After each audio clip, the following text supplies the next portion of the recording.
His wife was dying of cancer, and a simple typo was about to kill her.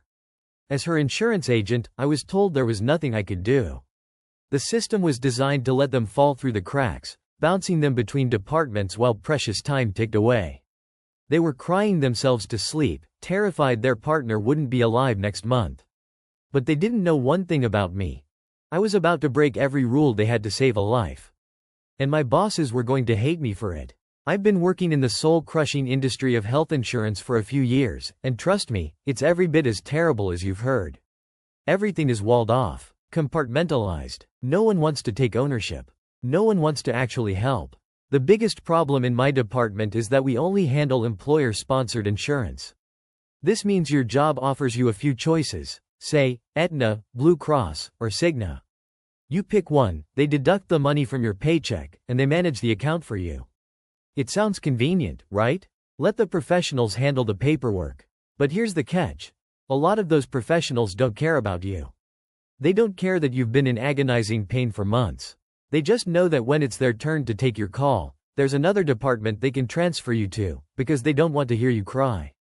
They don't want to see that their own complacency is causing so much suffering. Because the employer has full control, my hands are tied.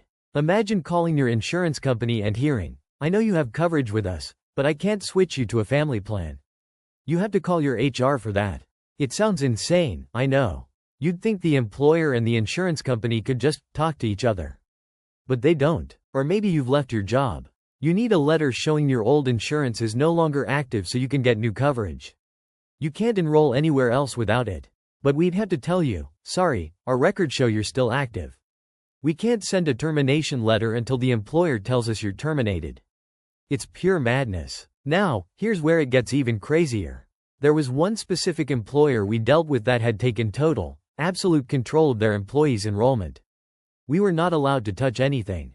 Change of address? Sorry, call our. In the meantime, we'll just keep sending your protected health information to your old house. Your spouse's date of birth is wrong, and you can't pick up their life-saving medication at the pharmacy? Tough luck. That could take months to sort out.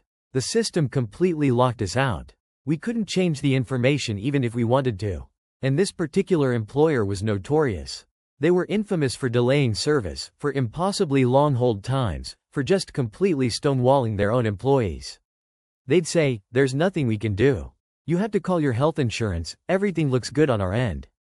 That was a bald-faced lie. Or just sheer incompetence. The employer had to be the one to send us the correct information, but instead, they bounced their desperate employees back and forth just to avoid a few minutes of paperwork. Things got so bad, members were getting so mistreated, that we were actually instructed to start escalating these calls. The idea was that members wouldn't have to be the middlemen anymore. But remember what I said about things being compartmentalized? That applied to my own company, too. People don't want accountability. My higher-ups started pushing back. They said, "Stop sending us cases to work. You, the lowly service agent, you have to contact the employer yourself before we'll do anything." They thought they were giving me more tedious work. They had no idea what they had just unleashed. You want me to spend an hour listening to hold music instead of getting cussed out by people in pain? Say no more. Customers were ecstatic. When they'd call, on the verge of tears, I would tell them, "I will be happy to call your employer for you. It's a bit of a hold time, but you don't have to worry about that. I'll call them, and I'll give them all the instructions they need to get this corrected. You don't have to worry about a thing. We'll have everything sorted out by next week." Some were skeptical. They'd say, "It's impossible to get an agent from my employer on the line. Their system just tells you to call back later. I've been trying all afternoon." They were right. It would take hours just to dial their number, followed by hours of holding, followed by months of delays. How could anyone with a conscience let that continue? Not to worry, I told them. I have an automated dialer that lets me make a bunch of calls at once. I'll get into their queue within 5 minutes. What I thought was a simple workaround was about to become my entire mission. Because in a broken system, actually helping people makes you the enemy. For months, this became my life. I was able to successfully sort out hundreds of enrollment issues with this one impossible employer. My turnaround time for each person was just a couple of days. Normally, it would have taken months, or even years. But the process was completely streamlined because I knew what to ask for, how to ask for it, and where to send the documentation. Members can't be expected to know these things. But now, when they called us, we could finally get it done. I made it my purpose to call this employer every single waking moment of my workday. Normally, they needed verbal permission from the member to speak with me, but I got so familiar with their call flow that I figured out the exact phrasing that would get documentation sent over without ever having to involve the member. Their agents started recognizing me. They knew me by my first name. When I called in, they knew they couldn't drag their feet anymore. It was like, oh, it's asterisk this guy again? Alright, fine, here's your paperwork. Their managers even started putting in special notes that documentation could be shared with me directly. Members would call in, completely distressed, and I would calmly explain that my new, unofficial job title was Professional Employer Caller. And it worked. We got birth dates changed. We got medications filled. We got policy letters sent. For a good chunk of time, people were actually being taken care of. The woman with cancer got her chemo drugs. The family who needed a new plan got one. The person who needed proof of termination got their letter. The fallout was just as wild as the success. But instead of being congratulated, or at the very least acknowledged for a job well done, the tone from my own company was idiotic. The higher-ups realized that my successful work was creating more work for them, because now they had to actually process the correct paperwork I was getting.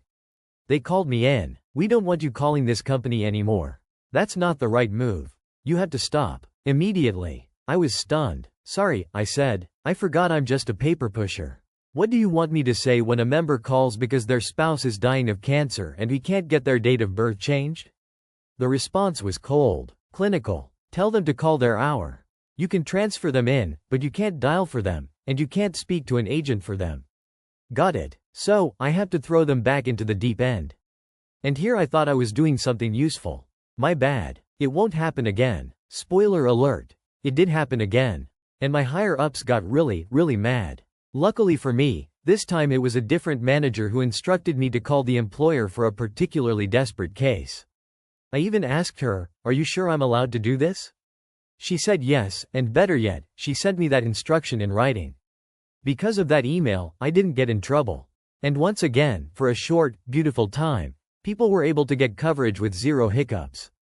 But my company was foaming at the mouth. They put a dead stop to it. For good. An email was sent to every single agent in our company, a new commandment from on high. It stated that no one was allowed to contact this employer under any circumstances. New call scripting was created specifically for this one company. We were instructed to say, if someone has an enrollment issue, tell them that this employer is not accepting new calls at this time. And there it was. Now we were the ones telling the bald-faced lies. That employer never shut down their phone lines. It just takes a while to get through. But some corporate drone decided it would be better for our call time metrics if we just started lying to sick and desperate people. And the final, sickening cherry on top? The script ended with this line. Also, tell them that we're here for them every step of the way during this tough time. Cheap words. Empty promises that actively deflated real results. If someone ever tells you, "I'm here for you," while doing everything in their power to avoid responsibility, you know they want nothing to do with you. They only like results when it means zero extra work for them. In the end, one person's crusade to do the right thing was crushed by a corporation that valued process over people. He fixed a problem, helped countless families, and was punished for it. The system wasn't just broken, it was designed to protect itself, even at the cost of human life. It leaves you with a chilling question. If you were in his shoes and had the power to help, would you risk your job to break the rules, or would you follow orders and let people suffer?